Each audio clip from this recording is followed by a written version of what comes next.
Coming up next on All About Android, it's me, Jason Howell. We got Ron Richards, and Florence Ion is back. We talk a little bit about Android 12 Beta 5. It's out, and we kind of walk through some of the features there and how it's kind of still a little buggy, kind of strange because the official version releases next month. So hopefully they figure that out. Also, Material You hitting all of Google's apps, not all of them, but most of them. Pretty nice that they've got it all kind of together, all happening at once. Also, we've got reviews of the Lenovo Tab P11 Pro and a review of the Samsung Galaxy Tab S7 Fan Edition. Assistant driving mode gets a home screen, though I'm not totally sold. Plus your email and a whole lot more coming up next on All About Android. Podcasts you love. From people you trust. This is Twit. This episode of All About Android is brought to you by Udacity. Gain in-demand tech skills in as little as 3 months with Udacity's part-time online tech courses. Visit udacity.com/twit and get 75% off any program with code TWIT75. Limited time offer. Hello and welcome to All About Android, episode 542, recorded on Tuesday, September 14th, 2021. Your weekly source for latest news, hardware, and apps for the Android faithful. I'm Jason Howell. And I'm Ron Richards. And I'm Florence Ion. Oh, yeah. Hey. Woo. Back together Welcome again. Back. Yes, indeed. Welcome back, Flo. We missed you last week. I'm so tired. I'm very tired. Nice. It's good to be back. I'm exhausted. It's great to have you back, though. You know, it's just not the same as the two of us, not the three of us. We are like Voltron. Yes. So or in my point, Power Rangers. More of a Power Rangers. Okay, yeah, all it's right. a little more of a generational appropriate reference for Flo, but I suppose so. we won't hold it against you. Yeah, no. Absolutely not. We've got some news this week. We've got some reviews this week. We've got some material use this week. See what I did there? Ooh, there you go. Yeah. All right. So why don't we dive right into it? Burke, it's time for the news this week. Here we go again, Android Beta. Again, killing it with the scripts. Oh. I that was like watching a car veer off the road and go off a cliff. That was like, I don't know what that was. Wow. That was some next level stuff. My window only cracked in 5 places. That's all. So I'd say that's a success. You're welcome. Thank you. Burke's imprint is now on my window in the form of cracks. Sorry, that was one, but yes. That's funny. That is very funny. Top news this week. Top news.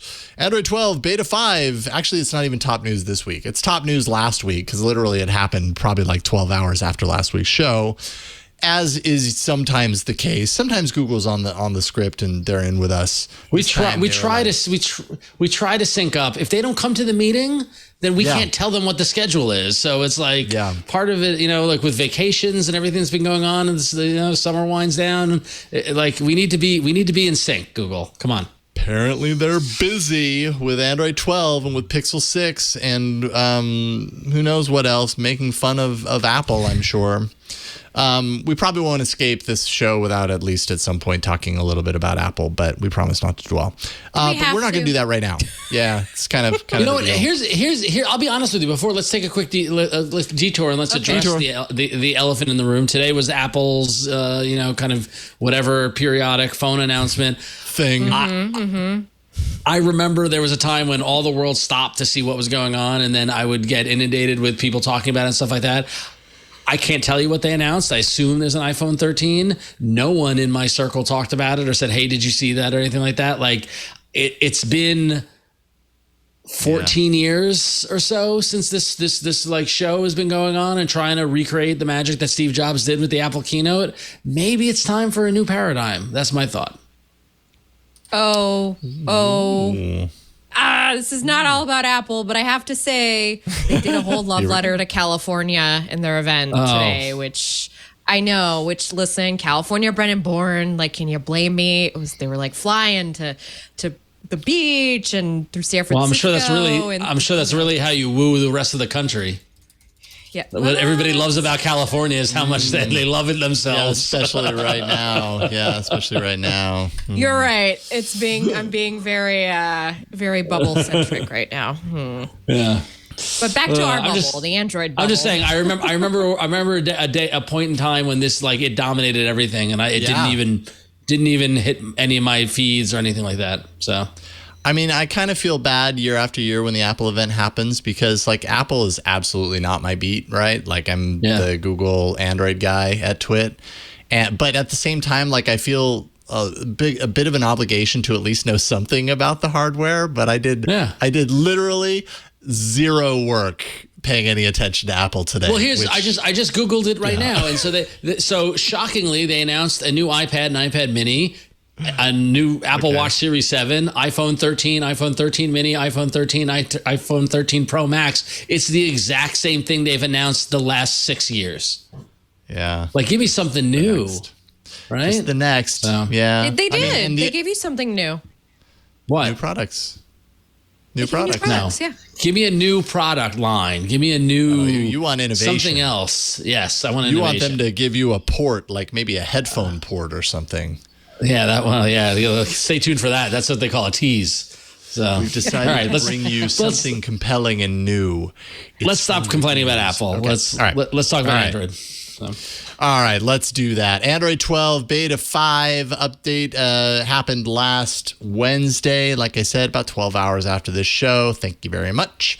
And obviously, this is kind of a notable release because this is the final beta release, which means the next thing that's going to happen, the next Android 12 that we're going to see is the official Android 12 release that anybody with supported phones is going to get immediately. And then everybody else with phones made in the past year or two is going to get it, hopefully, if they're lucky, sometime in the next 2 years. And then everybody else is going to be complaining that they're never going to get it. So head back to now. Final beta release just happened. XDA did obtain a document that they say shows that Android 12, the official launch, is going to happen on October 4th. Obviously, we won't know that until that happens, but that's a couple of weeks away. That kind of sounds about right. Usually every year they kind of release the version of Android a few weeks ahead of any sort of event they have around the Pixel. And then the Pixel comes out and they do some sort of incremental like update, to flash over to the Pixel with a few more features that are isolated to the Pixel. It's probably, that's their playbook at this point, so we're probably going to see that. But, but yeah, Beta 5. I did update to Beta 5 on my device, but I have to say, I feel like my device is broken because I'm not seeing some of these features, and I don't know. There's no easy Which way ones? to activate them. What are we talking about here? Well, primarily, Let me get my beta. I got my beta. Okay. Well, I will say that I do have that widget, the clock widget. That's neat. I placed that, and whatever. It's a widget, But in the context of everything else, it's going to look neat when, I suppose, when I get a Pixel 6, whatever. But the thing that I'm looking for, so you remember how in, getting back to the point, you remember how, episodes ago we talked about how device controls were in the quick settings, as they still are. It's not like they've removed them. And this was the way to get to device controls. And we're like, hey, that's not as easy as it used to be from the lock screen. Well, supposedly on this new version, I should be able to get to it. Hold on. That's just up there. There we go. I don't know why it did that. Why is it now suddenly it just won't show me anything but those? That's so weird. This is not Can we what's supposed talk to about happen. this? Can we take a quick segue? Yeah, because that's not supposed to happen. There we I go. still feel like this is very beta. I know this is supposed to be like the final whatever. This is what Android 12 is going to be like when it hits everybody else. But there's still so much about it that feels so wonky and unfinished. Yeah. Well, yeah, I would agree. I have to imagine when they release the official version, that'll be updated. That'll be. But ironed apparently, out, there's but- nothing. Like nothing's going to be really that different, which is everything I keep reading. So I'm trying to understand, what is the exact difference between this release, this Beta 4 release they did this last week? What was it called? Platform. Beta 5, the platform something. Yeah, I can't remember. I didn't write it down. I forgot what it's called, but yeah. Whatever. I mean, So- it's the final beta. I Platform can't remember what they stability. call it. There we go. Okay, so it's stable enough, I guess.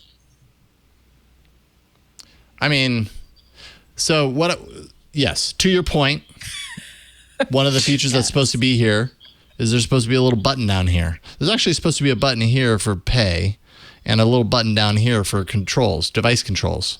But Okay, it's not do you there. have to enable it through the No. settings first? I mean, I looked. I couldn't find it. Any of the You look articles that under wrote lock about it screen? didn't mention anything about it. They were just like, oh, I got the new thing, and there it is. And it's not on for me. So I don't know. Yeah, I'm bummed.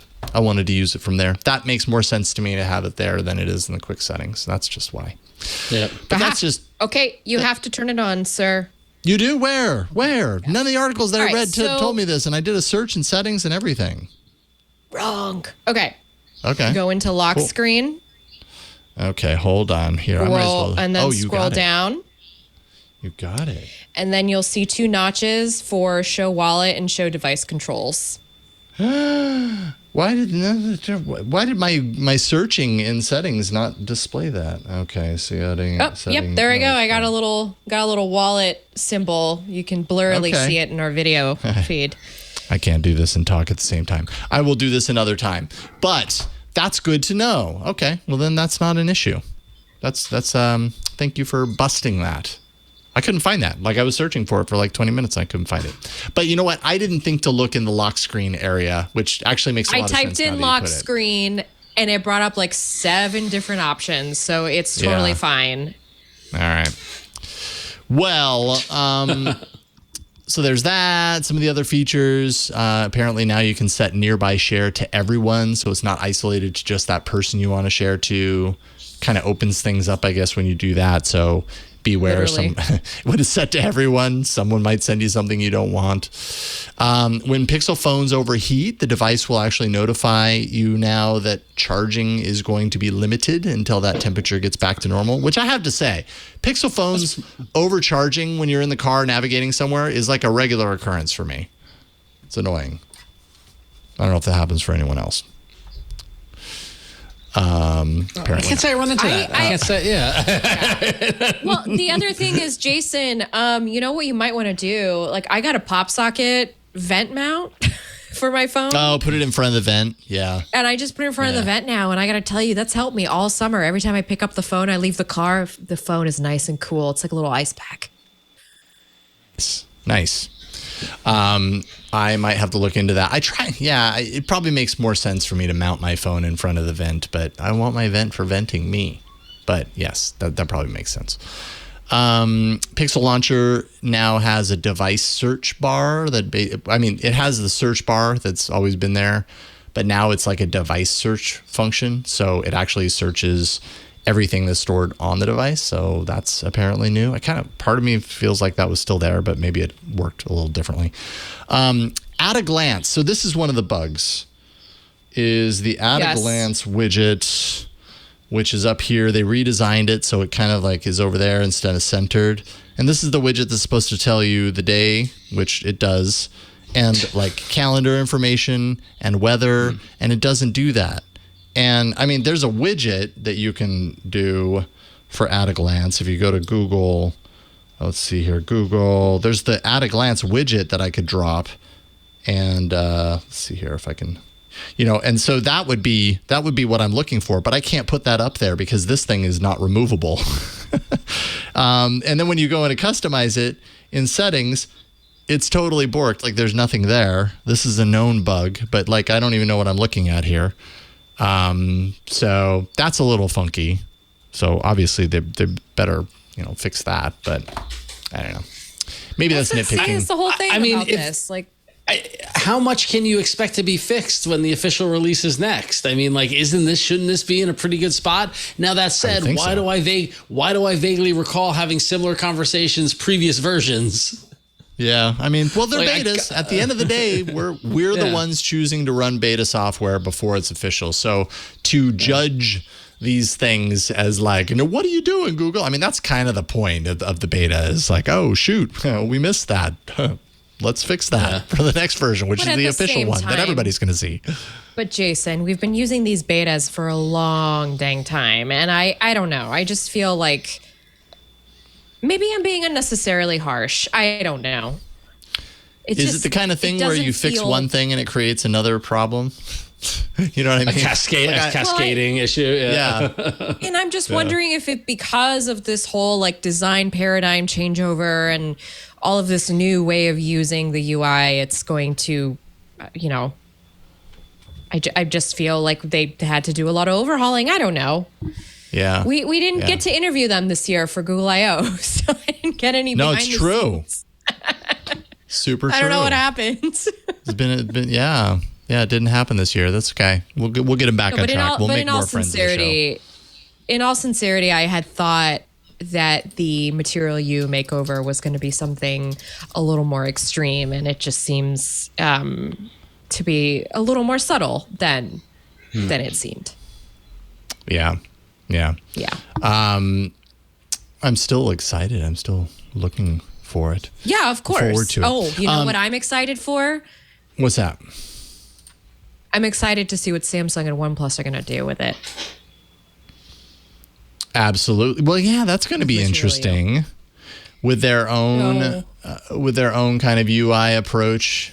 Yeah, we're kind of in that zone again where it's like, okay, so where does the where does the line between Google's customizations and Samsung / OnePlus / whatever whatever OEM's customizations are, when Google rolls out new like design paradigms, how do the others fall into line with that while still kind of maintaining their own image? And I feel like we went through this with Material Design. We're going to go through it again, apparently, with Material U. Yeah, I mean, and even looking, I know One UI, they opened the beta, I think, today for the Galaxy S21 on the Samsung side. I know that OnePlus was part of the Android 12 beta, but I haven't really seen anything in terms of design from that standpoint. So yeah, it's a journey. We've got some things to look forward to, I guess. We're just on the journey with the Goog. And I should just mention real quick, there is an expanded Easter egg. I'm not going to show it off, but you can basically do the Easter egg thing, and then you are able to drop a widget, like a color palette widget, that essentially gives you like all of the little all these little blocks that give you the color code for all of the colors that make up your specific Material U theming at that point. Yeah, that's an image of it. If you're watching the video version, you can kind of see it. A maelstrom of hex codes. Yes, which Very I'm sure Web someone's really excited 1.5. about. Oh wow! Yeah, that's a color designer fetishist dream right there. That's great. Yeah, that's wow. That is a lot of detail. There you go. Yeah, that's what you're looking for. You got it in spades. Wow. So there you go. Android 12 coming soon to a phone near you, hopefully. Whether you're ready or not. So if it's looking at an October 4th launch, when do you think, I know you were saying this earlier, but like if we're going to take bets on when we're going to see the Pixel, when do you think it's going to be? The Pixel 6? I mean, you mean like the event or like launching? Yeah, or either the event or when it's available or whatever. I mean, the event's got to be happening in October then, right? Yeah, I mean, it's a total guess, right? But Weren't they saying the 19th? If I'm betting money, I'm betting sometime in October. I'm thinking middle of October, we hear about an announcement that gives a couple of weeks to like, oh yeah, Android 12, it's the best thing ever. And then they announce the announcement. They announce the announcement, and then a few weeks after that, they have the announcement. And so yeah, end of October is my guess. All right. Yeah, we will see. Yeah. All right, we'll have new phones by Halloween. Just around the corner. Hopefully so. Cross your fingers. Get the orange ones. If you're getting it for Halloween, get the orange one. Yeah. Speaking of new phones, I feel like that's a good segue for us to go on our next little news item, which is all about the Pixel 6 Pro. So XDA actually had an exclusive with a list of new details from the so-called Pixel 6 Pro. So we're looking at what looks to be a very massive resolution for the display, 3120 by 1440 with a 120 hertz refresh rate, which, by the way, that was something Apple announced today, just so everybody is on board. They also are doing the 120 hertz. So it's officially in the zeitgeist of it's a thing. having a flagship. It's also going to have low power options at 10 hertz and 30 hertz. So that's kind of neat. Apparently, there's going to be a Samsung Exynos 5123 modem in there. That's Cool. Everybody get to your Googles. That's going to be interesting. Ultra wideband support. It's good for the whole 5G thing. Wi-Fi 6E. Yes, that's like a thing we're getting into now. Google Tensor CPU on the inside. It's a 224 octa-core layout. I was trying to find a fun way to say that.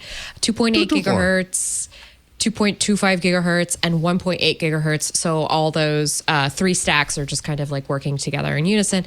12 gigs of RAM, which is really, it's really becoming like a pro level memory size in the Android realm. 128 gigabyte base storage, no micro SD card, but it's fine, folks. We're in 2021 now. Get on that cloud storage.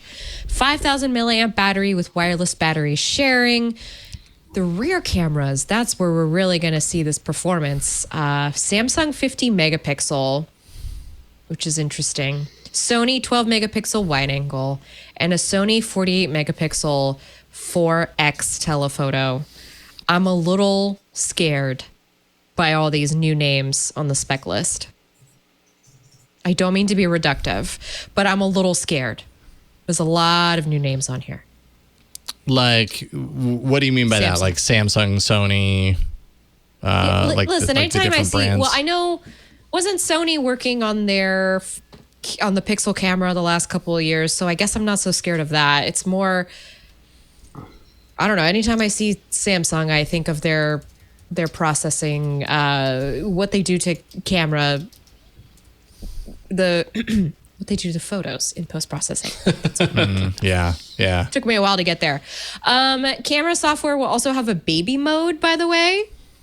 Baby mode. Okay. Ooh. That's going to be like, I mean, we're all parents here. I've taken a million photos of my kids, and half the times when they were really young, motion they were moving so de-blur. fast. Yeah. It's like It's a motion it's de-blur hard to capture. capability. I could use that for sure. My kids are constantly blurred because they're in motion. Yeah. Was that an arm, or did you develop a tentacle, daughter? Since I took this picture of you. I There's don't know also if gonna be a 12 anybody who watches the Flash on the CW with when he does the motion thing, like I think my kids have speed powers. So 12 megapixel Sony front-facing camera, and then it's going to have that tap the back gesture support instead of active edge, which I hope will be as accessible as active edge was for a lot of folks that relied on that for accessibility. Also, speaking of the Apple event earlier today, you might have noticed that there was a little activity in the long dormant Google Nexus Twitter account. That's Yep. one way to put a flagpole up in a sea of iPhone using people, or whatever you would say. So it woke up for the first time since October 16th, 2017. Seconds after the end of the Apple hardware event, the account tweeted, "I'd wait for the hashtag Pixel 6. Some intern got a bonus today. Some intern got a bonus for that. I like it. Wow. Yeah. After all that time I just away, wait for the they just couldn't Pixel keep 6. themselves. I would just wait for it because you're watching All About Android, and presumably you're here because you use an Android device. So you got to wait and see what they're going to come out with before you go make your purchase. Right. So something I was thinking about with the Pixel 6. So, all right. So this is not the Pixel 6. Yes. This is the Pixel 5, right?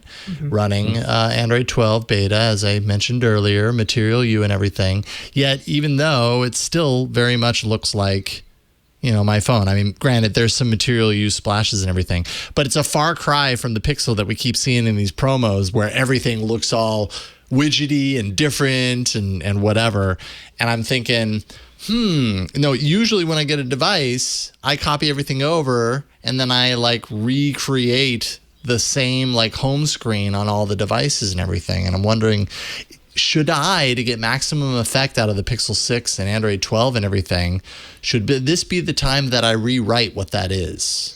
So that, you know what I mean? Does that make sense? So that I'm not just recreating the same old thing. If I want it to really look new and different, maybe I set it up the way that it is out of the box and start from scratch again. Ooh, I don't know. I like it. I don't know. Sometimes change is good.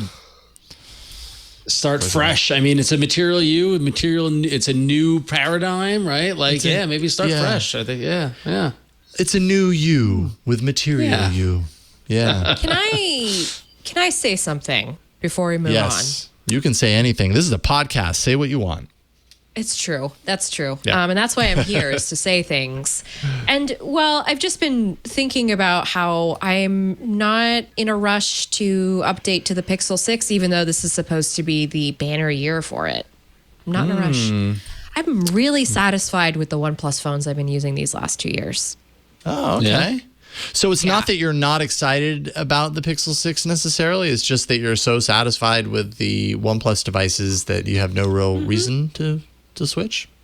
Yes, and look, I am missing out on some of that camera capability that the Pixels have that, quite frankly, remains unrivaled by any other Android phone on the market, I should say. And I've got, some of the new flagships I've been playing with, and it's still the Pixel 5 takes like the best photo to the naked eye, right, before edits.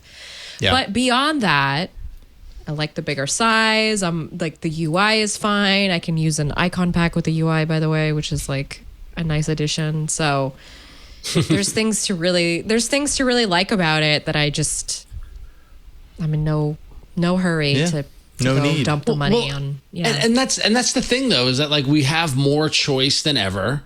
And we have more, the hardware has gotten to a point of parity where it's not like, like where there can be a such a great experience on a OnePlus or on a Samsung or on a whatever. Like it's the urgency. I'm with you, Flo. Like the urgency isn't there as much as it once was.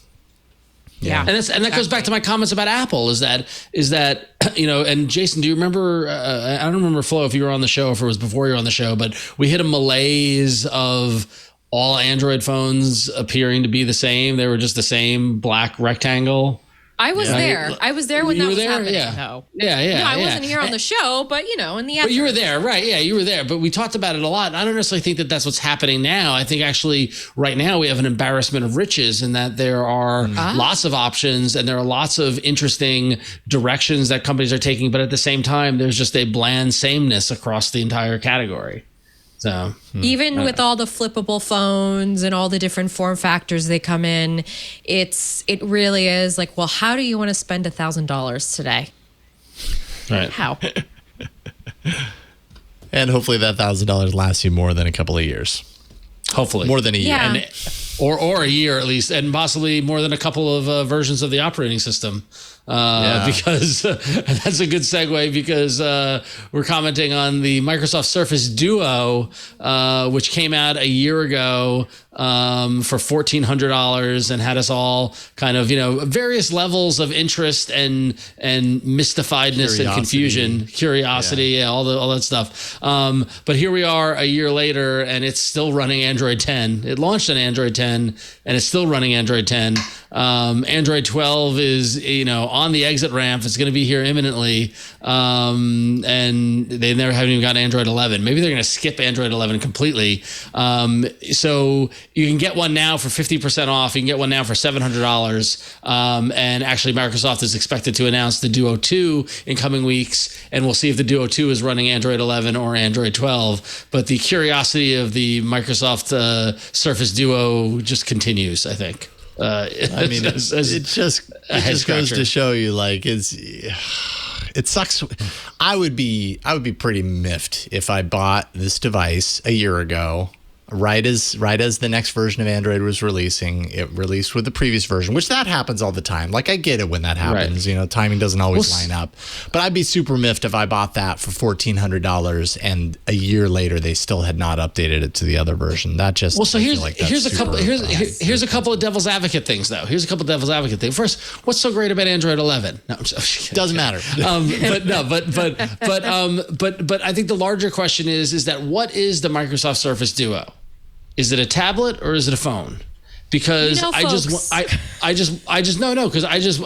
from the philosophical question, and the reason why I ask it is because I just went through, as we've discussed and as we all tracked, a fairly rigorous tablet search, and the majority of them are still the Lenovo P11, which I'm going to talk about a little bit, is still running Android 10.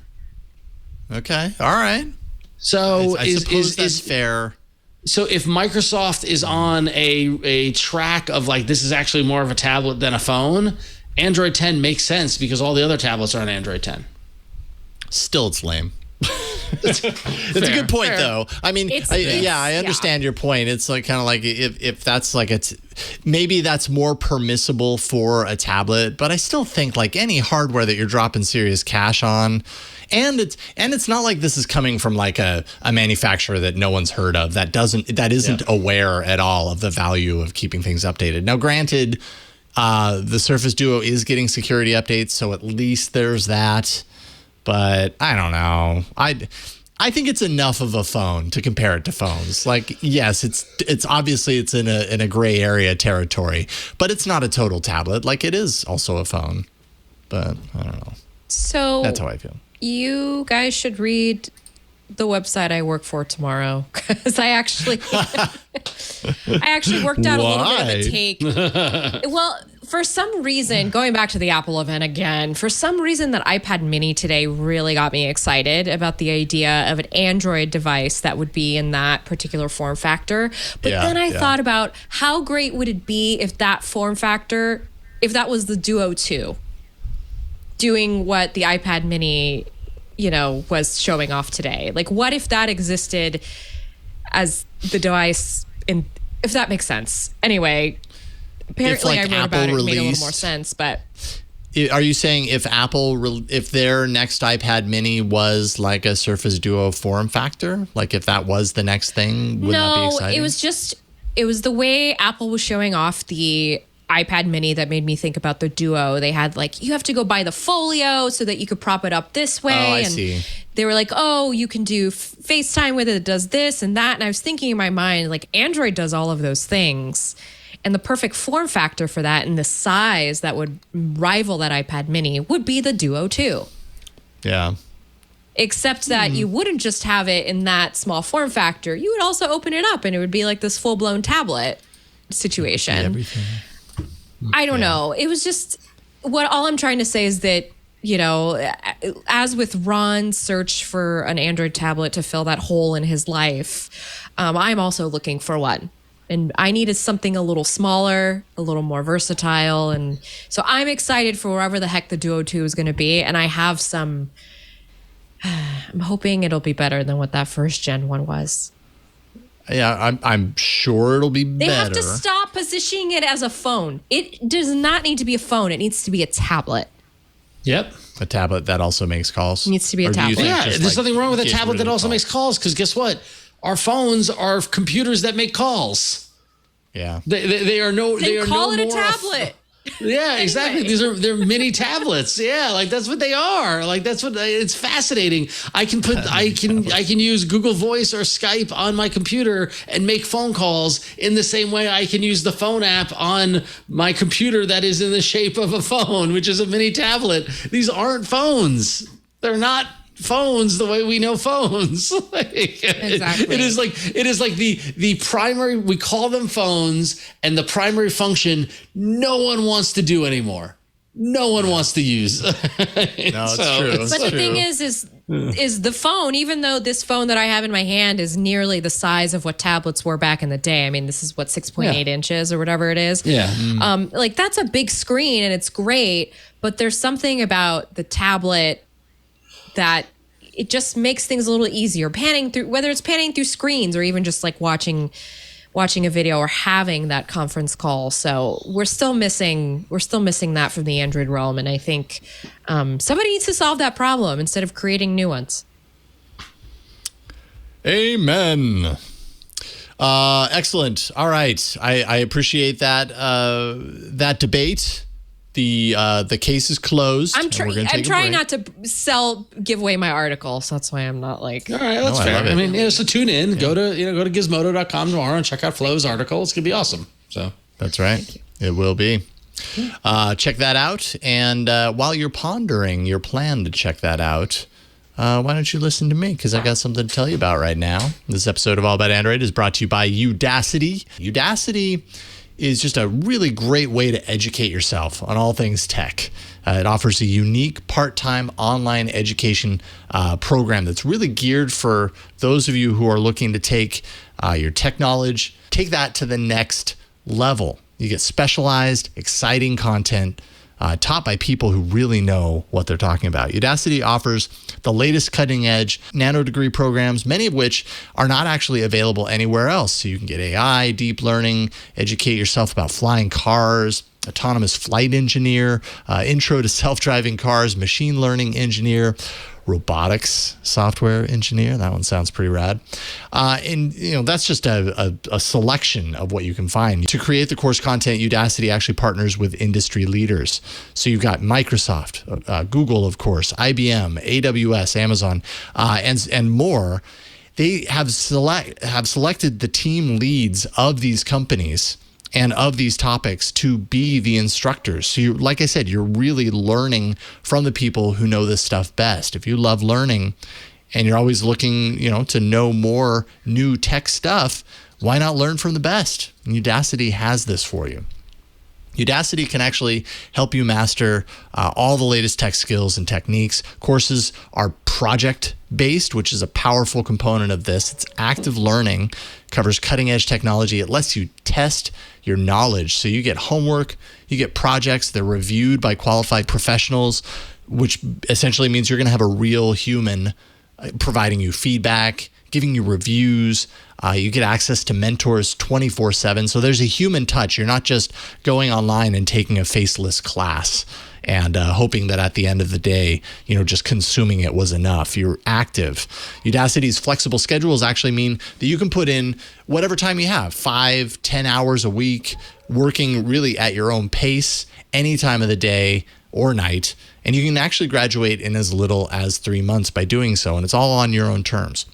The World Economic Forum estimates that 75 million jobs are going to be replaced by automated processes within the next 3 years. And so Udacity is really preparing its students for the jobs of the future, and you can kind of protect yourself, from those impacts and create a new path for yourself. Over 14 million people in more than 240 countries now use Udacity. And you can check out their detailed course listings at udacity.com. Once you enroll as a student in one specific course offering, you're going to be prompted to view the online course as well as complete a series of projects and support courses that I was just talking about. They offer flexible payment options, so you can learn at your own pace, your own schedule, and you can afford to do that based on how you choose to pay. Udacity also has free courses, so if you want to check out what it's all about without committing to paying for a particular course, you can check out their listing of free courses and see what it's all about. And if you have a team that needs to master cutting edge technologies, things like data science, AI, cybersecurity, well, Udacity for Enterprise is what you want to look for as well. You can upskill your entire workforce with real-world, project-based learning. Be sure to check out the Enterprise section of Udacity's website today. So get the in-demand tech skills you need to advance your career. You can do it right now. Visit udacity.com/twit. You'll get 75% off any program with code TWIT75. That code is super important. Use that. It's a limited time offer. That's udacity.com/twit and enter TWIT75. That's the code that'll get you 75% off any program. And we thank Udacity for their support of All About Android. All right, it's time for the hardware section, also known as time for a tablet two-fer. Let's do it.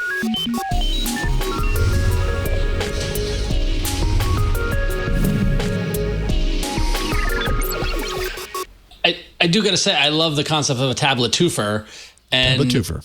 I feel like we could brand that. But first up in our Tablet-a-palooza this week is the promised after 2 weeks of playing with it, the Lenovo Tab P11 Pro review. After I've had my Lenovo Tab, it's hard to on camera because it's very bright.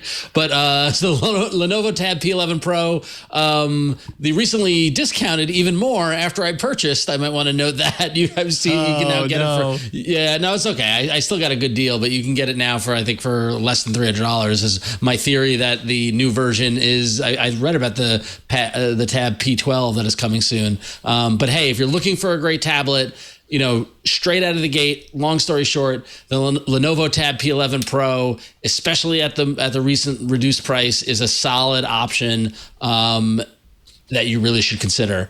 It's depending on what you want and need out of a tablet. Personally, for me, what I look for out of a tablet is entertainment. I'm looking for a more mobile video watching device, right? So for example, the other day, I somehow ended up trapped in my office and my kids were not napping and I wanted to watch TV. And so I just shut the door and I was streaming video to the tablet. And it looks great thanks to the OLED screen that is super bright and is really just crisp and displays streaming content is, especially, HD up to 4K, I don't know if it's actually doing 4K, but it looks really, really sharp and really, really strong. And this display is just super bright and makes watching things just a delight. Additionally, on the audio side of things, it has a quad speaker setup. So if you're listening to music or watching video, not through headphones or not through, wireless headphone devices, which I'll get to in a moment. It sounds really, really good. The bass is strong. Oftentimes on tablets, you'd hear a lot of distortion when you increase the volume, and you don't get this at all. The audio stays crisp and clear and makes actually, consuming that media or playing that game a really delightful experience. So for media consumption and gaming, this is actually a great tablet.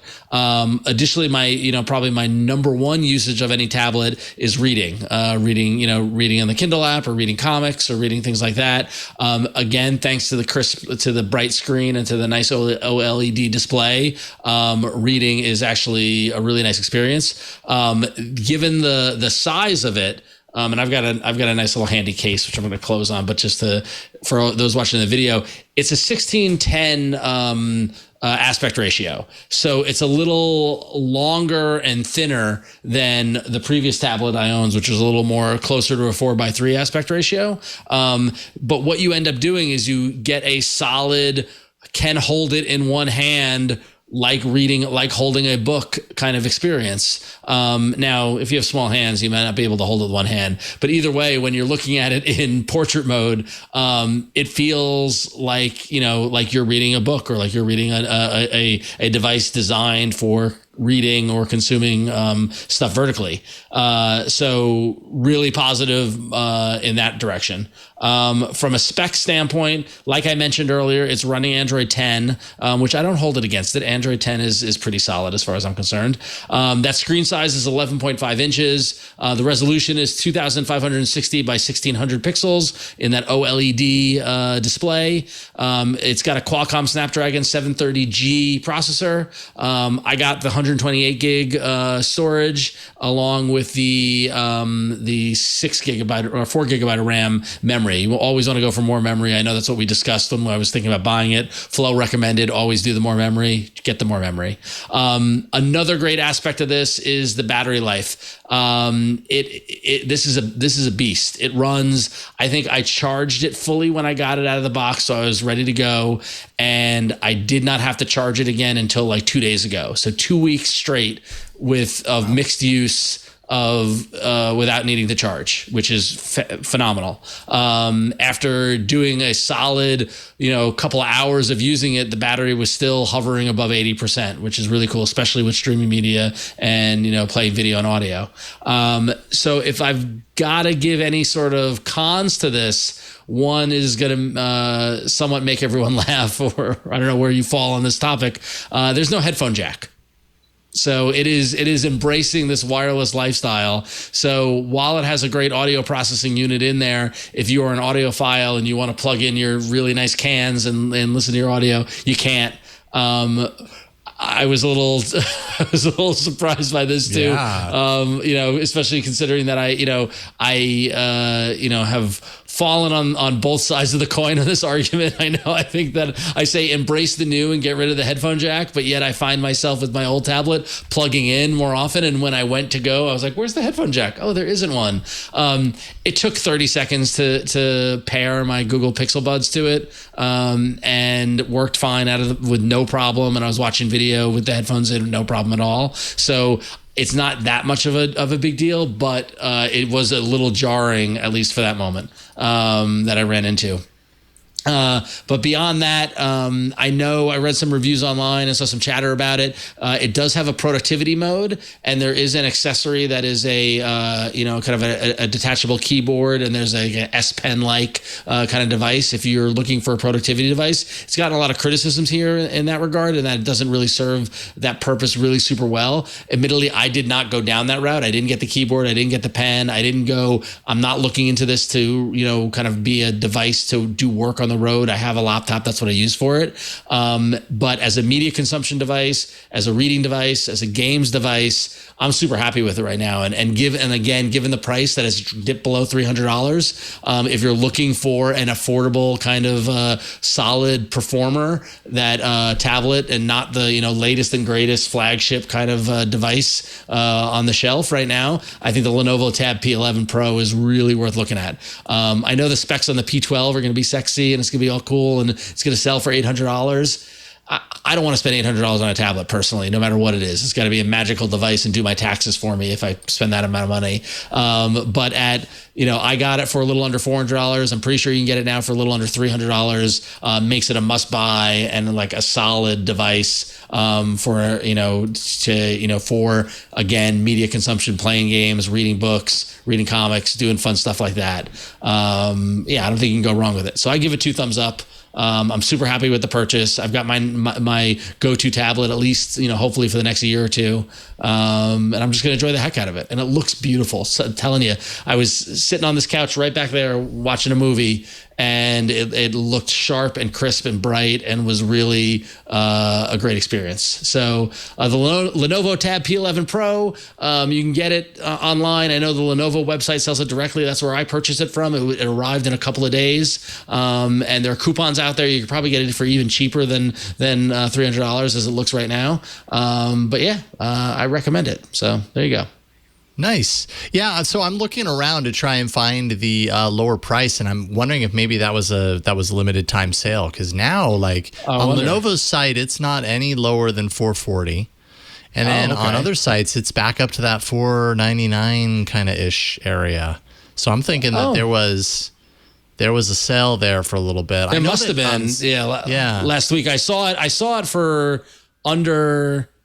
I saw it for under $300, but yeah, that might have been temporary. So yeah.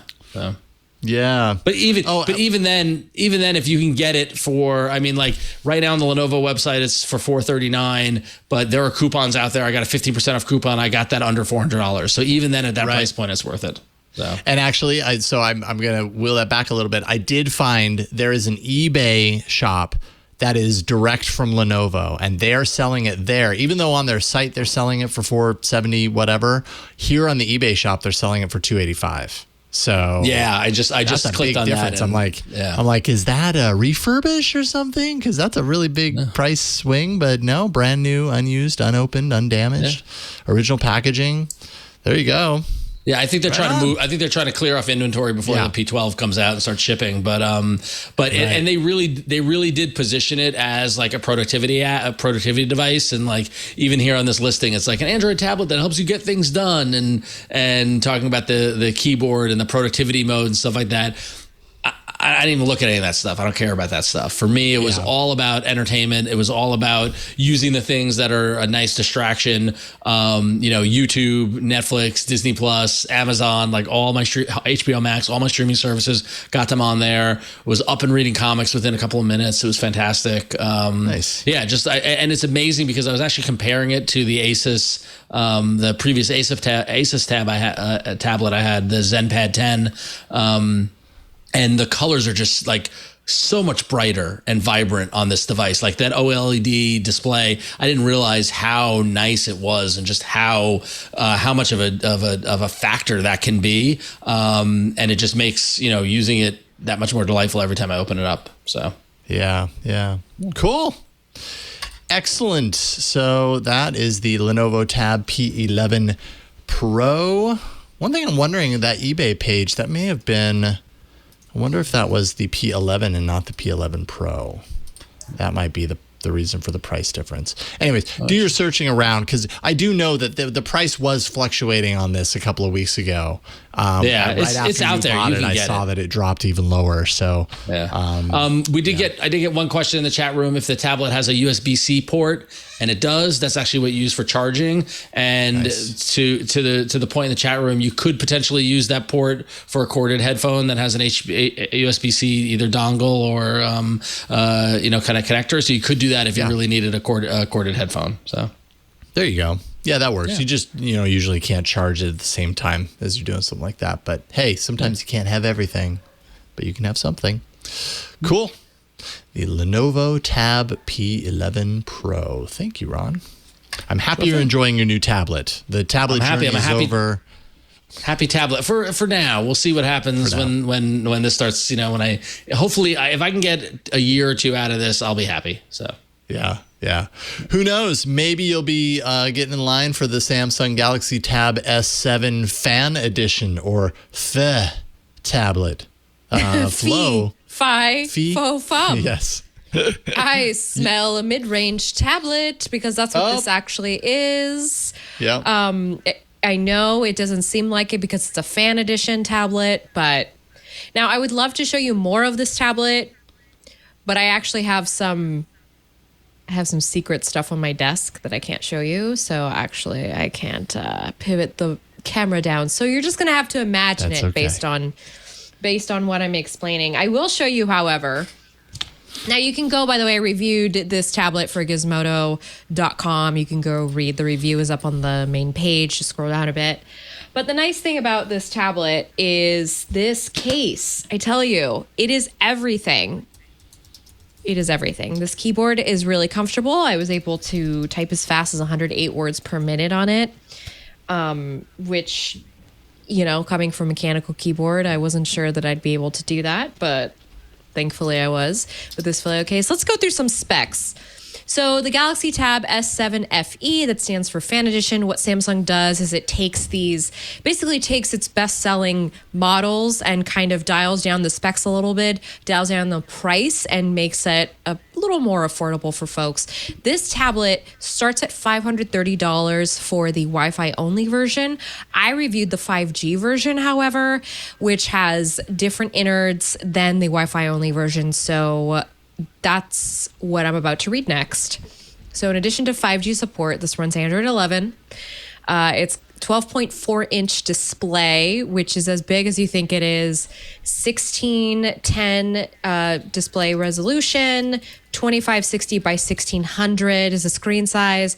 And unfortunately, this is an LCD display, so it's not Samsung's patented OLED, which might be a bummer for some folks. Also, the fact that this is not a 120 hertz refresh rate like the Lenovo P12 Pro that was recently announced. It's only 60 hertz, but that will pay off for you.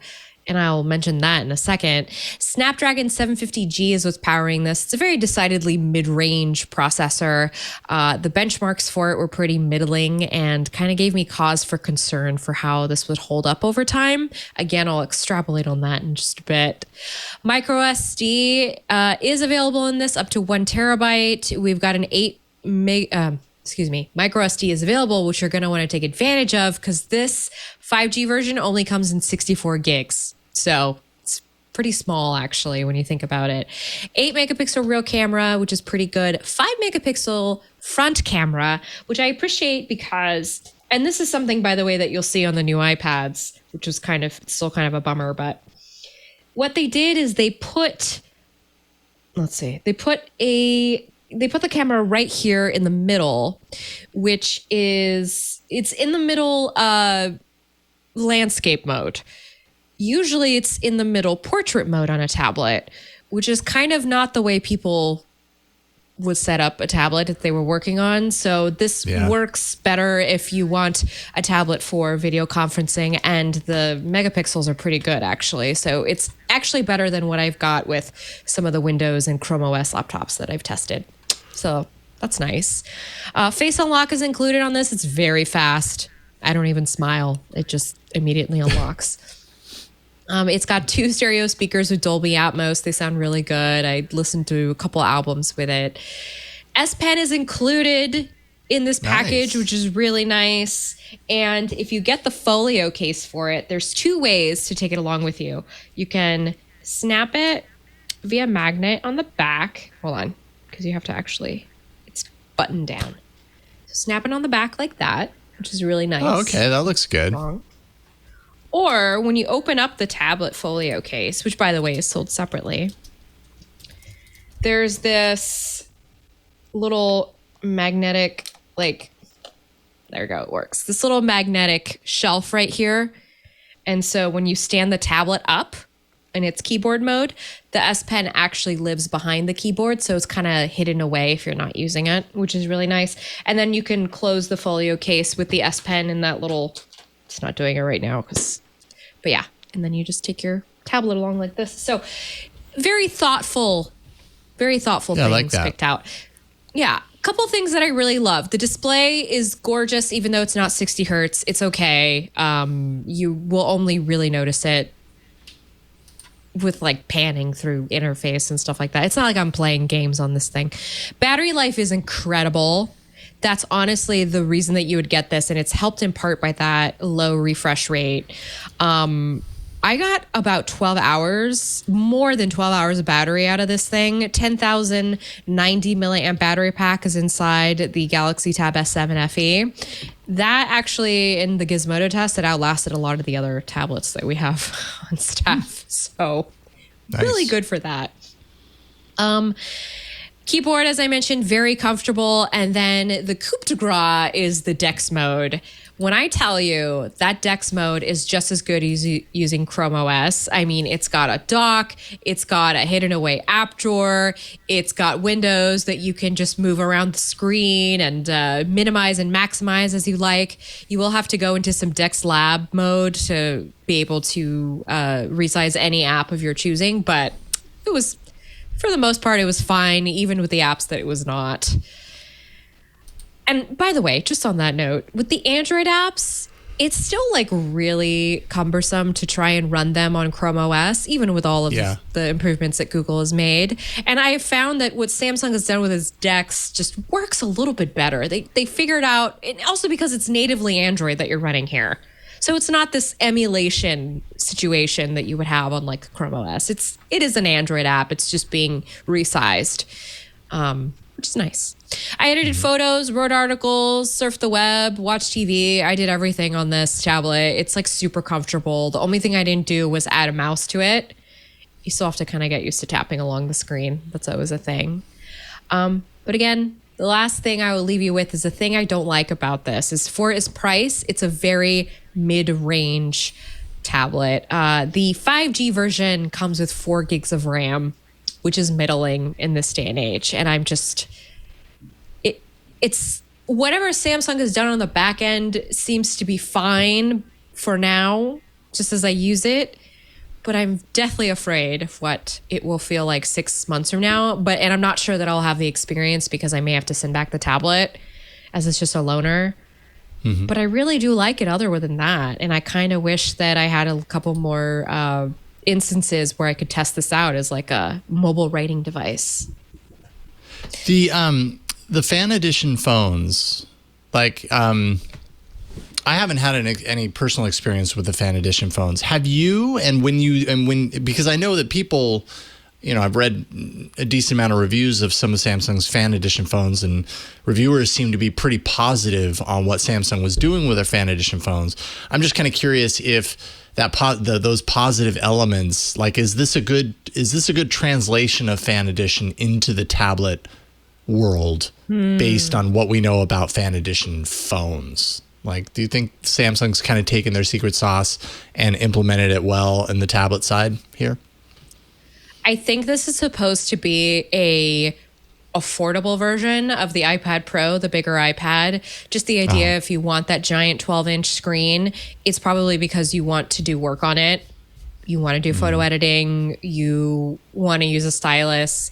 For people who are not inclined to go the iPad route, I actually think this is a really good replacement. I was really surprised at how much I like this tablet. I was expecting to be kind of down on it because of the specifications. So, but you know me, I worry for the long term because we have to think about that in the Android realm.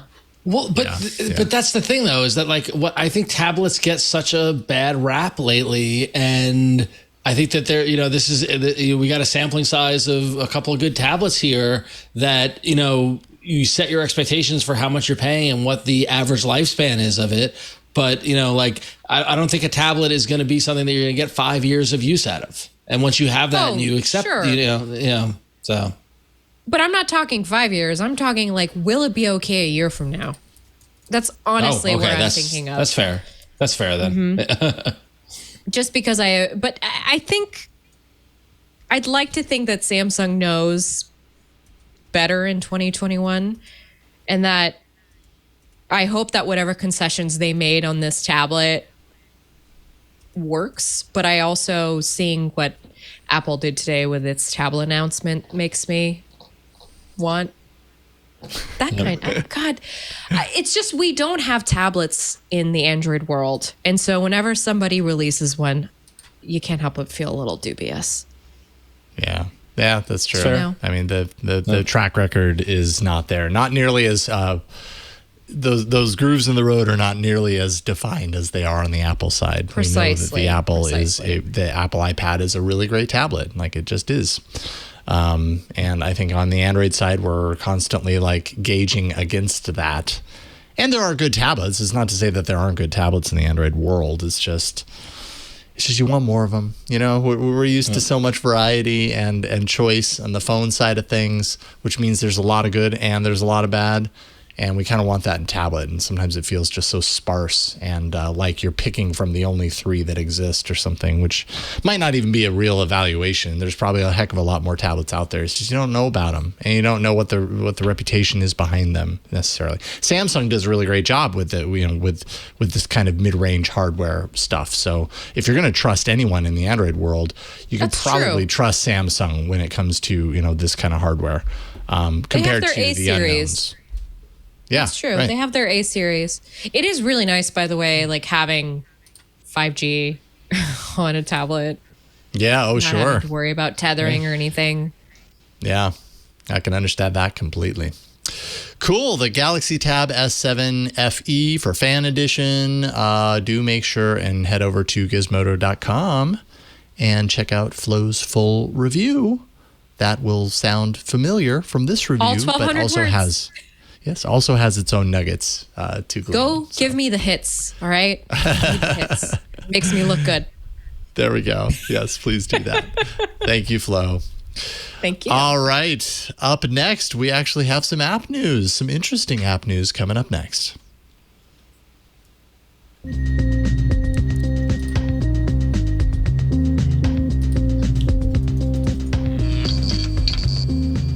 I got to tell you, you know when a design paradigm is big, when stuff starts changing, right? Like the nitty gritty, right, Jason?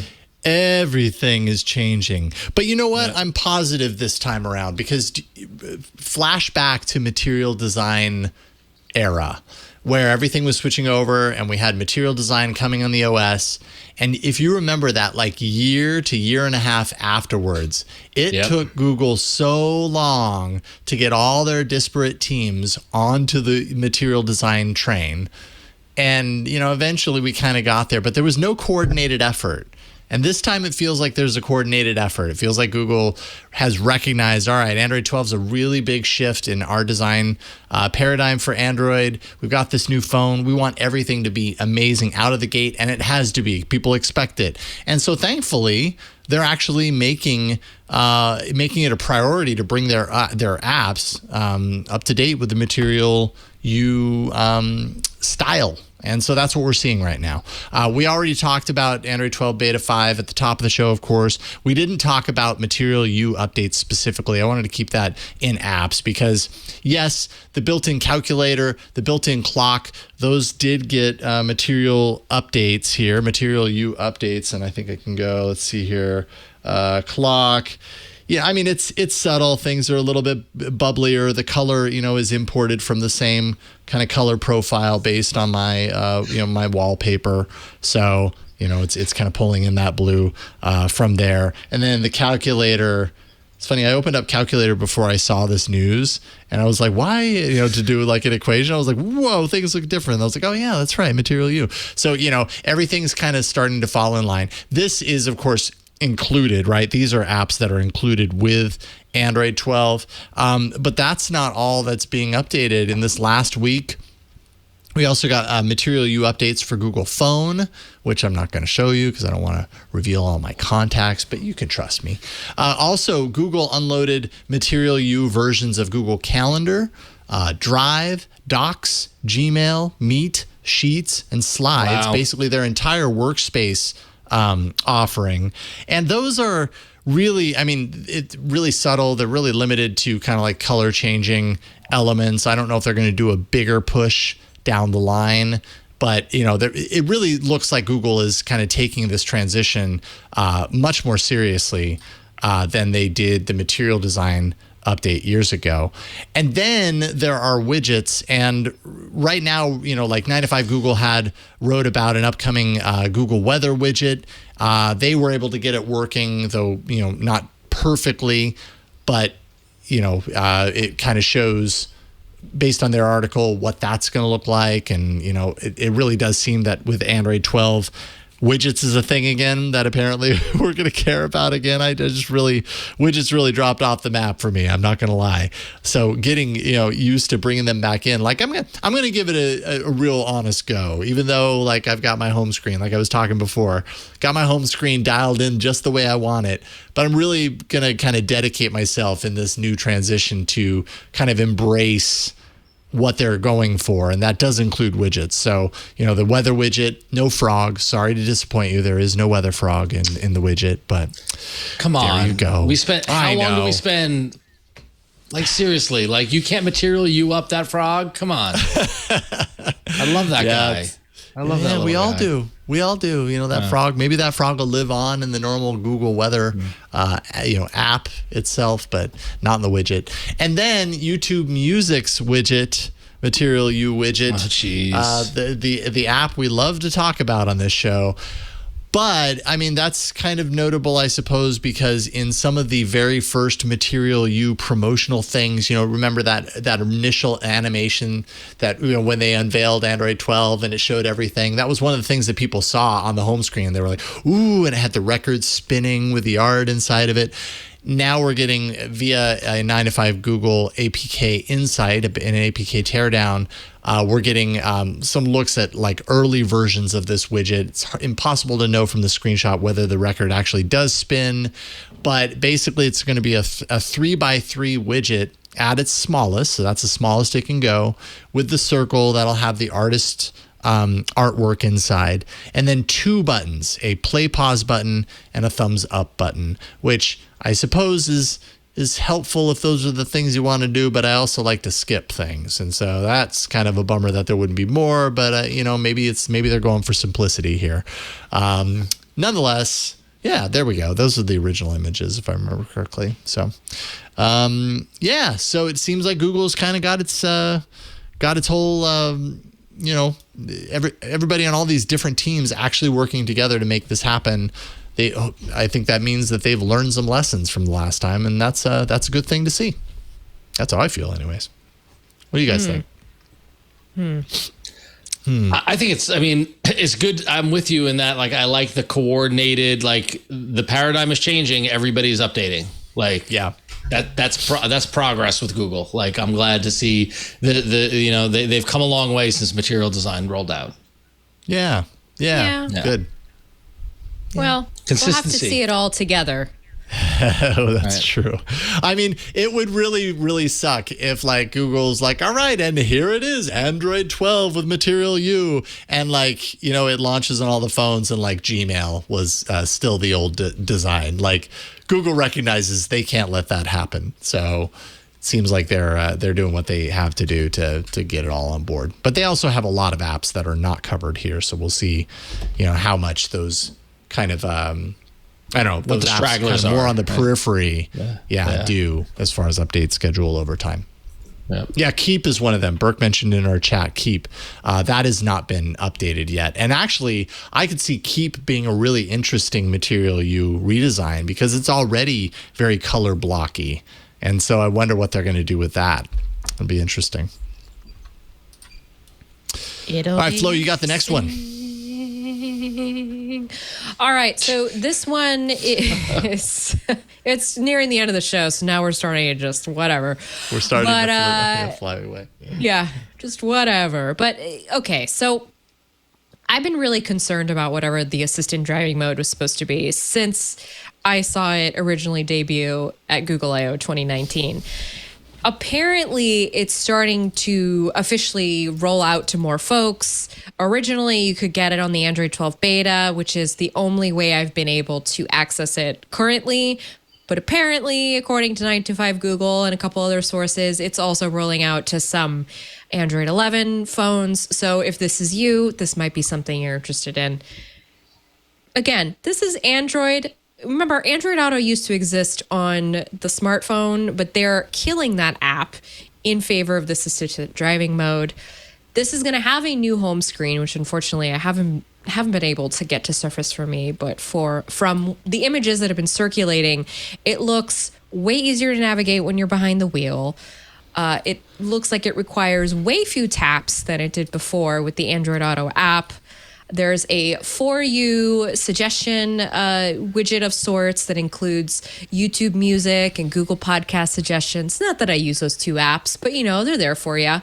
There's a quick button for sending a message or making a call. And, of course, there is the requisite Google microphone that's there for you if you need to ask a query. You can still, in the assistant driving mode, have it automatically turn on the hotkey. So when you say the command in the car, it hears you and carries it out.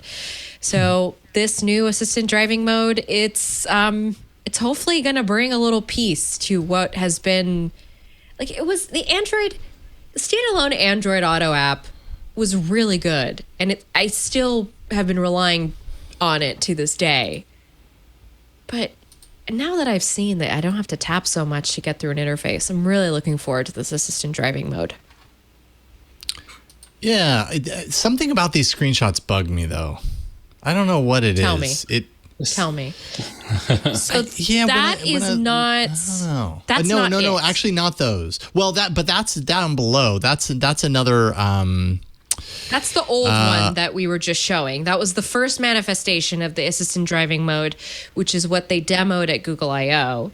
It's really changed since that initial. Now it looks like what we have currently on screen, and what we see is a dark mode. In the dark mode interface, we've got sort of these rounded widget buttons there's a volume slider and there's different media widgets, and you can switch between, let's see, the YouTube Music app and the Maps app on top. I really wish I got a chance to go hands-on with this interface. There is a different interface that I'm talking about, though.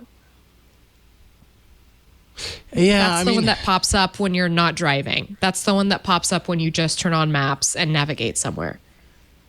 Is the one that was just showing, the kind of dark mode one? That one is the one that pops up when you're driving, is my understanding. I'm so confused. See, this is I am absolutely so confusing confused as well. Because it's tied into Assistant. You can say, yes, Scooter X in chat says you can say open driving mode. That is the one way to fire this off. But the fact that it's tied into the Maps app just creates, in my mind, this layer of confusion. Like, I get it. You're driving somewhere, hopefully. That's probably why you're using a driving mode. So you want these things there. But I don't know. There's just something kind of disconnected and thrown together about this feeling to me. I don't know. Maybe it'll make. This is probably one of those things that's going to make hopefully a little bit more sense when I'm actually using it. I've used the driving mode that's currently embedded, which is just that small little player down at the bottom that you can expand out into a full screen of apps. I don't like that one. It's fine. Like it's functional, I suppose. It's actually pretty limited in function because it's limited to portrait and doesn't allow you to do landscape. And so you there's not as much space to fit other things there. And maybe that's the point. I don't know. I'm really not sold entirely on the move from the Android Auto app into this assistant driving mode. Maybe a year's worth of development will get it to a place where I can understand what they're working towards. But right now it feels very like slapdash to me. And I don't, to add to that, I don't understand the motivation. Like why? Yeah. Yeah, like why? Like what was wrong with what they had? Is it just a push to have everything work under Assistant? Is that all it is? Yeah, I was right. Comment on that.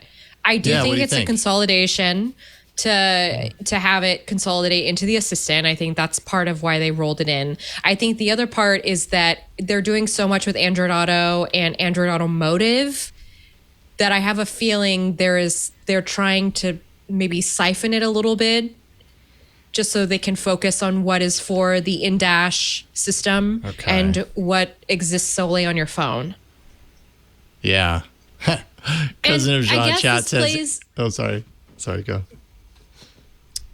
Well, actually, go ahead, Jason. I think that's a good thing too. Cousin of John chat said, assistant driving mode is the YouTube music of cars. I think that's pretty funny. I was just about to make the comment about this is where the narrative comes from of like, what is Google doing with its products? Why is it always renaming things and rebundling things and shifting around teams and all that? And that's what this kind of feels like. But I do think the interface is way more driver friendly than what we previously had, which required a lot of thumbing through menu structures, which doesn't work on the phone interface the way it does with the in-dash screen. Yeah. Agreed. Well, hey, how about this? If you have seen this, some folks in chat are saying they're on Android 11 and they've received it on their device. If you've seen it and you've interacted with this new kind of home screen component to assistant driving mode, send us an email, AAA@twit.tv, and let us know what you think of it. And maybe even include like a screenshot or something like that. I'm curious to know how this is used. I don't have it yet. When I fire it off, I don't get it. So let us know, and we will include you in an upcoming episode of this show. All right, and to that end, coming up next, it's your feedback. All right, so first of all, AAA@twit.tv. If you want to send us emails, you can do that. Also, we do sometimes open up or keep things open after the live show for Club Twit members. Club Twit, if you didn't know, is our ad-free subscription tier. All of our shows, no ads, exclusive Twit Plus podcast feed, and a members-only Discord. $7 a month, twit.tv/clubtwit. Getting that in there now because next week's show, after the show, we're going to keep the video stream open and do questions from folks in the Discord and in the chat. But we're going to put that out on the Twit Plus podcast feed so that if you are a Club Twit member, you will see that. So there you go. A little advanced warning. I'll probably remind you at the end of the show to stick around, and we'll do the Q&A at the end of next week's show. And you guys can ask us whatever you want. As long as you're there, you got to be there. That's the important thing. It's going to be fun. I'm looking forward to it. The last time we did it was a blast, and it's awesome to interact with the audience. So please, the more the merrier. So. That's right. There's nothing quite like a Q&A where it's just Ron and I going, where are the Q's? We've got A's, but where are the Q's? That's a good All right. Let's see here. We've got some emails here. Mike wrote in to say, and this is a little long, so I'll try and blast through it fast. Says, even though I'm a loyal and faithful Android user, I did watch the September 14th Apple event. The one piece of information I was interested in was actually the last thing presented during the event. 1 terabyte storage. Why am I interested? I think that since Apple is offering 1 terabyte on their upper tier iPhones, Samsung will do the same thing for their Ultra models. I really want 1 terabyte of storage on my next Samsung Galaxy device so that I can have my entire Google Drive and Evernote stored locally on my phone. Gosh, I didn't know I wanted, personally speaking, I didn't know I needed that until you wrote that. I would actually like that too. Mike continues. Yeah, most folks would ask, why do I need to store locally? The answer is that I often find myself in situations where there is no Wi-Fi or Wi-Fi I trust and very poor cellular connectivity. And it seems to never fail that during these situations, I need some piece of information that's either in Google Drive or Evernote, but I cannot retrieve it because there's no data connection. I work in a secured government building, no public Wi-Fi, and the cellular connection in some interior parts of the building is very poor. Thus, I cannot retrieve any information from the cloud. However, if all my data was stored locally, then no problem. Also, I'm an Android app addict. Shout out to the podcast Android App Addicts. There you go. And load a ton of apps onto my phone. Yeah, 1 terabyte storage would cost much more, but I'm willing to pay for it. I don't know that I would need 1 terabyte of storage to store all the stuff that I have, but I like this idea of like offline Google Drive and Evernote. I actually have a lot of stuff that, but at the same time, like I'm always home, so I'm always connected to Wi-Fi, so I'm not really in a situation where I need that. But I can see why it would be super beneficial. What do you guys think? 1 terabyte on phones, necessary or not? I want to hear Flo thinks. I don't think it's necessary, but I also have trimmed my life where I've put a lot of stuff in the cloud. I've stored a lot of stuff locally, and I just take with me what I need. Yeah. I would say that this is a use case that doesn't apply to me, but clearly it applies to people like Mike. And I'm lucky enough to be in a situation where I have a solid connection and I can connect to the cloud, and the times where I can't is very rare. But it just goes to show that everyone's situation is different and everyone has different needs. And so, there's someone who wants to keep everything locally and needs that much more space. So, I'm not gonna say it's not right. But for me, like Flo, like I've got a lot of stuff in the cloud and it works for me and I'm happy with it. And so, I don't necessarily need a ton of, I don't even know how much space I'm using up on my phone. This is always fun. Right. But, I don't think I'm using, I'm nowhere near max if I look mine up. Flo, you do it too. How much are you using? Okay. All right. So I've got 256. Oh, yeah. So I've used 67 gig of 128 gig. And as it breaks down, 6.5 gig is photos and videos, 39 gig are apps, and 17 gig is caused by the system. Everything else is less than a gig. So, and I have smart storage turned off. So, okay. I have 170 gig free of 256 gigs. Okay. Wow. All right. So roughly about almost like very similar in that, like I'm a little more than half used. Flo, you're a little more than half used. What is your breakdown? What I got is some your videos on here. You got some videos? Oh. Mm-hmm. I'm like deleting them now. Also some Nicolas Cage gifs. I am at 61% used. So I have 78 gigs out of 128 gigs total. So, I don't even have a large capacity, really. 57 gigs are apps. 18 gigs are trash. Apparently, I need to empty my trash. I've got a lot of stuff in trash. Oh, yeah. But I keep my photos and videos really low because once I know they're backed up to my NAS and to Google Photos, I just clear them out. NAS. Keep that space. I gotta give the Google Files app, by the way, like that Files Go, whatever the heck that is, the blue folder. I just clicked on the clean up my phone thing, right? And it's telling me, that I've got 24 megabyte of memes that can be deleted, which I love that. Like, there's a category for memes, and they suggest you delete them. But what's interesting here is like 10 gig, 108 files of unused apps. And going through this list, it's like, yeah, these are apps that are on the phone that I don't use. Like, why did I download Edge? But like, bunch of games that I used to play when I commuted that I don't use anymore. And like if I'm not using the app, why is it on it? Right. That's a really good, I have the space, but but clearly if I haven't used something since February 2020, I'm not going to use it again.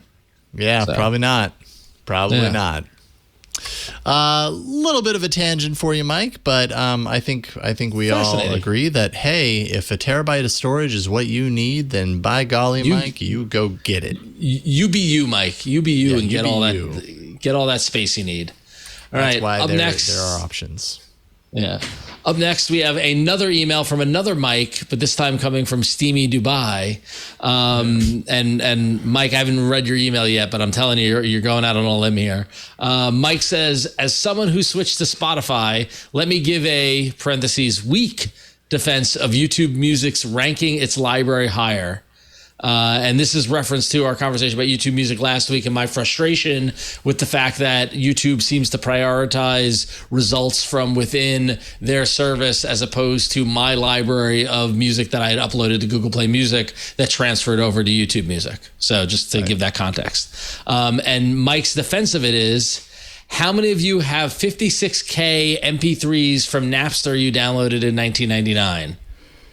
While annoying when looking for a rare cut live album or bootleg, I would guess older users like my parents aren't as savvy about their janky MP3 collections and would blame YouTube for a song sounding like it came from a 1980s Zenith TV. I couldn't stand how poorly YouTube Music worked and entirely failed to upload my library, but I can kind of understand the search logic. So, Mike.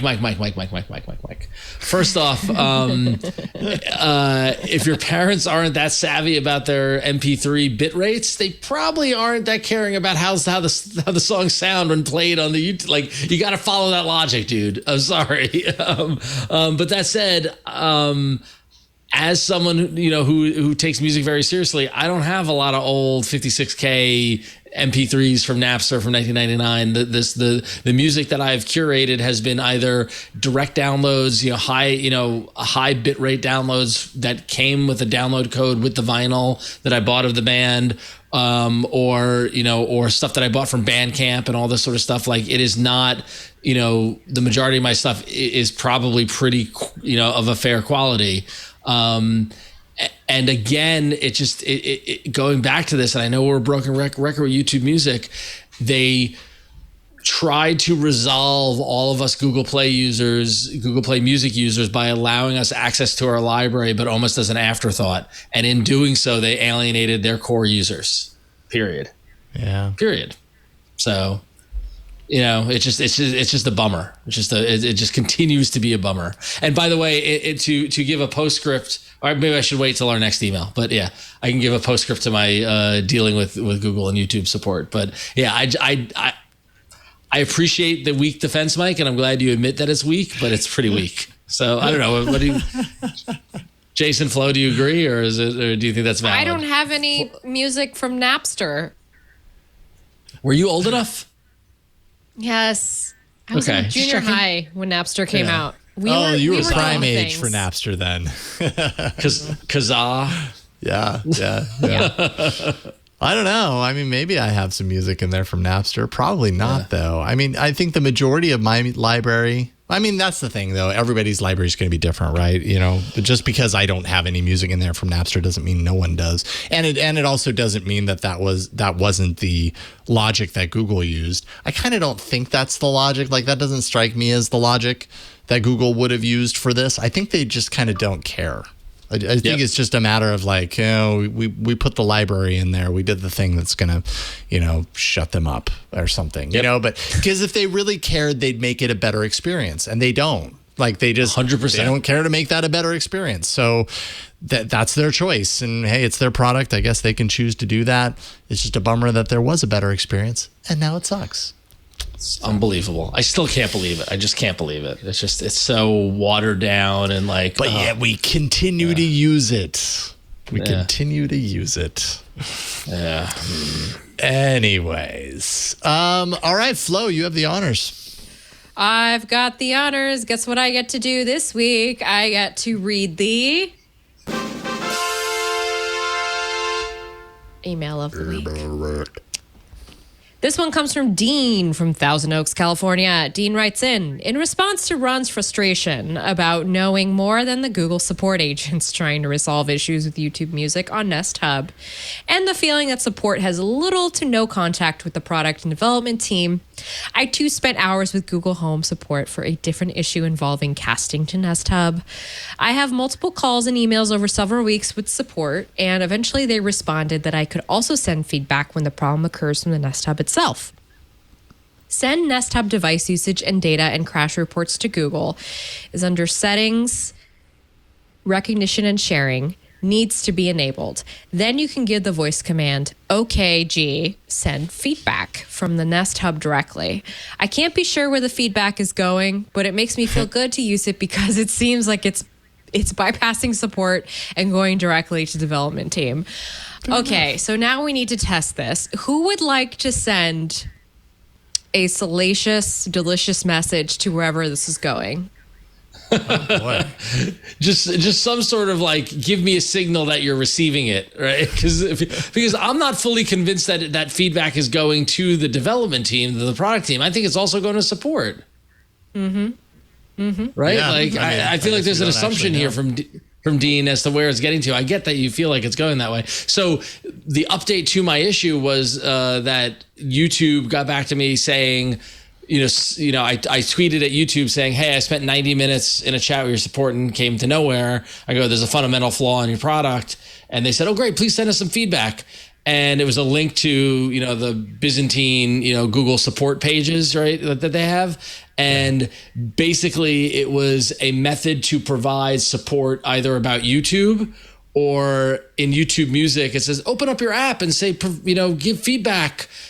Like there was no channel to give feedback about YouTube Music on the Nest Hub. Like it's falling between the cracks again. So I'm trying to figure out how I can get to I don't know if it's the YouTube Music product team or if it's the assistant product. I don't know which team needs to get contacted, but I'm going to figure this out and I'm going to get it solved. So just send it everywhere. Someone help do it on Ron. the Nest. Do it all over the place. Yes. Yeah. I should who's the guy from Google we had that talked about YouTube Music when it launched? I should bug him. Yeah, you probably could actually. Yeah, that was last week. That was who was it? Sorry, I'm looking through. Was it last year? Did I say last week? I meant last year. Yeah, it was last year. Yeah. Why is that? It was pre-Pandy. Was it? It was pre-Pandy? Mm-hmm. Okay. Huh. It's falling through the cracks here. Yeah, I don't know why I'm not finding it. We'll figure it out. I feel like I should be able to jump right to it. I have the whole list here, but it does not appear to be listed. We'll have to look into that.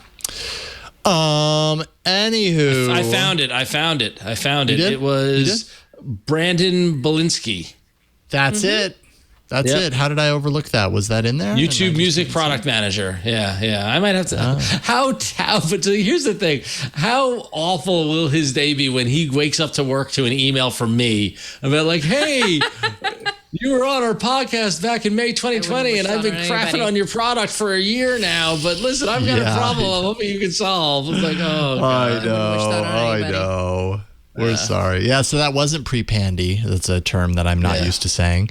That was Pandy. That was Pandy. Okay. That was May 2020, along with Juan Bagnell. Episode 472, for those of you who would like to go back in time. That was a complicated era. I have a feeling Juan grilled him if Juan was on that show. It was a fun one. That was a fun one. Yeah, we did have fun, and we were at times critical. Like we did. I felt like that interview we didn't pull any punches. Like we wanted to because the thing was it hadn't launched yet, so we had lots of questions, and then we should revisit that conversation after a year of use. So we were definitely skeptical and still are. You want to round this out? It's your duty and your joy. Well, I mean, listen, everybody. tell us if you use this method to send feedback. Tell us what happens. If anything, be sure to write in. As you know, we do this segment every single week, and it's a great opportunity for you to possibly get into the running for the There we go. email of the week. And thank you so much, Gene, for being our email of the week. There we go. You did it, Dean. Yay. I wish we had a shirt to give you that said I was the email of the week. And it would have a button on it that when you pressed it, it would play the horns. That would be my shirt idea. There we go. That would be it. We'll get to work on that. Merchandise coming soon. Merchandising. We have reached the end of this episode of All About Android. Just a quick reminder, next week's episode, stick around. Watch the show live, twit.tv/live, next Tuesday evening, 5 p.m. Pacific. And then after the show, stick around and we'll do a live Q&A. And we will take questions from the Discord. We will take questions from the IRC, so you don't have to be a Club Twit member in order to participate. Yep. It's just we're putting that out to Club Twit members after the fact. So join us, ask us questions, and it'll be a lot of fun. Let's see here. Rounding things out, Flo, what do you want to talk about? What do you want people to know? Well, listen, you already know there's that Galaxy Tab S7 FE review. It is a mouthful, but the review is not. So you can go check that out at gizmodo.com. I've got a special link where you can go to my author page. It's flowwrites.tech. Type that into your URL bar. It will take you to all the stories I write for gizmodo.com. And don't forget, I also do a podcast every week with Andy and Not Co. on the Real AFM network called Material. So check me out there. And if you need any other links, like a link to my Discord community or my social media pages, that's avail at florenceion.com. Avail. I Avail. love it. I'm sorry, avail. but I'm not. I'm not. You do you. I love it. Ron, what about you? Yeah, you can follow me on Twitter and on Instagram at RonXO, and check out Scorbit in the Google Play Store or at scorbit.io. But I know rarely, I don't like to talk about what my day job, but I am pretty excited the fact that at work, we just recently relaunched the Marvel Unlimited digital comics subscription app. It's available in the Google Play Store. It's been too many years to count before there's been an app update for this application. We've been working hard on it for about 2 years now. So if you like comics, if you like Marvel comics, if you like Marvel characters, please check out Marvel Unlimited. It is a brand new app from the ground up, and I personally had a hand in a lot of the decisions around the interface and design and the way it all works, and I'm super proud of it. Looks awesome on a tablet. I put a link in the doc for people watching the video, but Bert doesn't want to click it, which is fine. But yeah, so check out Marvel Unlimited. And yes, nice. It's I would love to hear what people think of it. So yeah. Excellent. Do search for that. Marvel Unlimited in the Play Store. Yeah, brand new app, new design, new logo, new we from the ground up. So yeah. Sweet. Good job. Excellent. Thank you to Burke at the studio. Sometimes it may seem like we don't thank Burke enough for all he does, and that's just because sometimes he doesn't thank us either. We're giving him a taste of his own medicine. I'm just kidding. We all like to give each other crap. That's what we do here. Thank you, Burke. Thank you, Victor, who is also behind the scenes making this show happen so that you can actually listen and watch it on your own schedule in the podcast form. Thank you for that. I'm just doing shows on Twit, Tech News Weekly, twit.tv/TNW, and yeah, not a whole lot other to report. At Jason Howell on Twitter if you want to follow me there. Sometimes I tweet, sometimes I do not. But we have reached the end of this episode. Thank you so much for watching and listening. Always a good time. You can find this show every Tuesday evening. It'll publish at twit.tv/AAA. Go there, subscribe, and you won't have to guess anymore. It'll just appear for you like Android magic. Thank you so much for watching. We'll see you next time on All About Android. Bye, everybody. So long. Android magic. Hey, you don't have to wait till the weekend to get the tech news you need. Join Jason Howell and myself, Micah Sargent, for Tech News Weekly, where we talk to and about the people making and breaking the tech news.